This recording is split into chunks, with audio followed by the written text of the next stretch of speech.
बिहार के बाद मिशन बंगाल में जुटी बीजेपी। नड्डा के घर डिनर पार्टी में अमित शाह ने नेताओं को दिए बड़े निर्देश। नमस्कार, मैं हूं साक्षी झा और आप देख रहे हैं न्यूज 18 का डिजिटल प्लेटफॉर्म। बीजेपी राष्ट्रीय अध्यक्ष जेपी नड्डा के घर डिनर पार्टी के दौरान बीजेपी के सीनियर नेता और गृह मंत्री अमित शाह ने कहा कि कार्यकर्ता अब बंगाल की लड़ाई के लिए तैयार रहें। किसी कि कहीं भी ड्यूटी लगाई जा सकती है। बिहार विधानसभा चुनाव में प्रचंड जीत हासिल करने के बाद भारतीय जनता पार्टी अब मिशन बंगाल में जुट गई है। बिहार में हुई जबरदस्त जीत से उत्साहित पार्टी नेताओं को बीजेपी राष्ट्रीय अध्यक्ष जेपी नड्डा ने डिनर पर बुलाया था। इसी दौरान बीजेपी के सीनियर नेता और गृह मंत्री अमित शाह ने कहा कि कार्यकर्ता अब बंगाल की लड़ाई के लिए तैयार रहें, उन्हें वहां कभी भी भेजा जा सकता है। अमित शाह ने बिहार की जीत पर कहा कि सभी नेताओं ने परिश्रम की, पराकाष्ठा की, जिसका नतीजा सामने आया है। उन्होंने कहा कि चुनाव में 1% का योगदान भी बड़ा होता है, लेकिन कोई नेता ये नहीं समझे कि ये जीत उनकी वजह से ही मिली है, क्योंकि इससे घमंड आता है। उन्होंने आगे कहा कि आपकी जिम्मेदारी चुनाव लड़ाने की नहीं, बल्कि जहां कम वहां हम की भूमिका में थी। अब आगे बंगाल की लड़ाई के लिए हम सबको तैयार रहना है। हर कार्यकर्ता मिशन मोड में रहे। किसी भी कार्यकर्ता को कभी भी बंगाल भेजा जा सकता है। हाल में संपन्न बिहार विधानसभा चुनाव में एनडीए ने बम्पर जीत हासिल की। एनडीए के दो मुख्य घटक दलों भाजपा और जदयू ने 101 सीट पर लगभग 85% का स्ट्राइक रेट हासिल किया।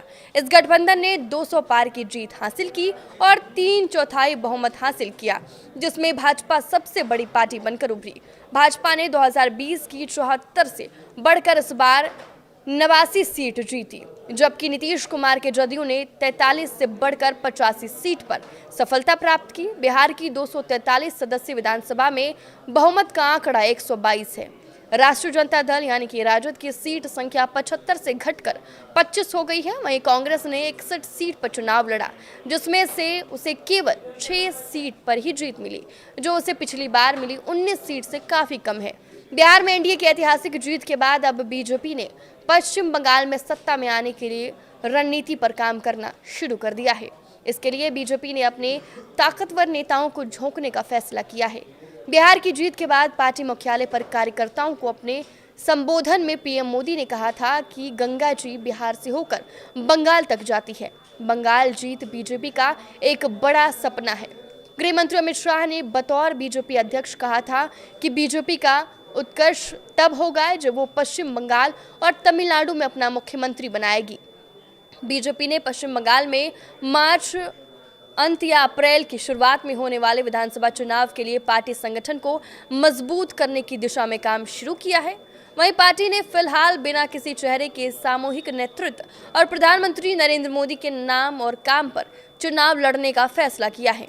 बीजेपी का जोर अपने संगठन को मजबूत करने पर है। राज्य के 91,000 बूथों में से बीजेपी अभी करीब 70,000 बूथों पर समितियों का गठन कर चुकी है। आगे की गतिविधियों के लिए चुनाव आयोग द्वारा चलाए जा रहे स्पेशल इंटेंसिव रिवीजन यानी एसआईआर के पूरे होने का इंतजार किया जा रहा है।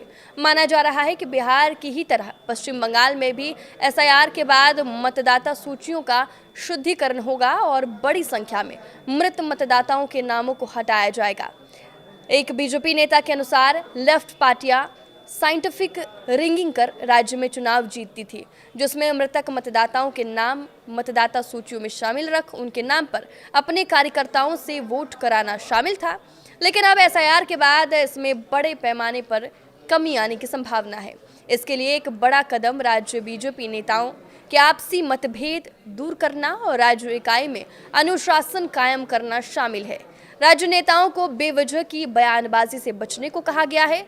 उनसे कहा गया है कि वो टीएमसी के जाल में ना उलझे और अपना नैरेटिव बनाए, ताकि राज्य की जनता को साथ लिया जा सके।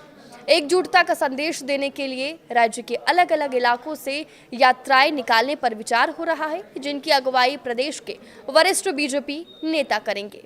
आपकी इस वीडियो पर क्या राय है, हमें कमेंट करके जरूर बताएं। नमस्कार।